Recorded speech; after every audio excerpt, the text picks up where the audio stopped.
વાલિયા ચાર રસ્તા પાસેથી પોલીસે વિદેશી દારૂ ભરેલ કાર સાથે એક ઇસમની ધરપકડ કરી ₹13 લાખ ઉપરાંતનો મુદ્દામાલ જપ્ત કરી વધુ તપાસ હાથ ધરી છે।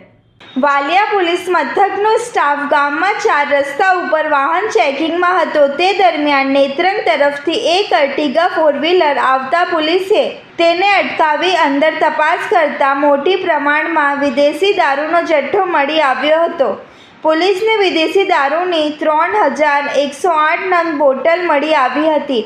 પોલીસે 7.94 લાખનું દારૂ અને 5 લાખની ગાડી મળી કુલ 13,04,000ની વધુનો મુદ્દામાલ કબજે કર્યો હતો અને મધ્યપ્રદેશના રાજગઢના આઝાદ માર્ગ નઈ આબાદી ખાતે રહેતો ઇમરાન ખાન જુમ્મા ખાનને ઝડપી પાડી તેની પૂછપરછ કરતા આ જથ્થો તે ભરૂચના બુટલેગર ભરત મિસ્ત્રી નામના ઇસમને આપવા જતો હોવાની કબૂલાત કરી હતી, જેને પોલીસે વોન્ટેડ જાહેર કરી તપાસ હાથ ધરી છે।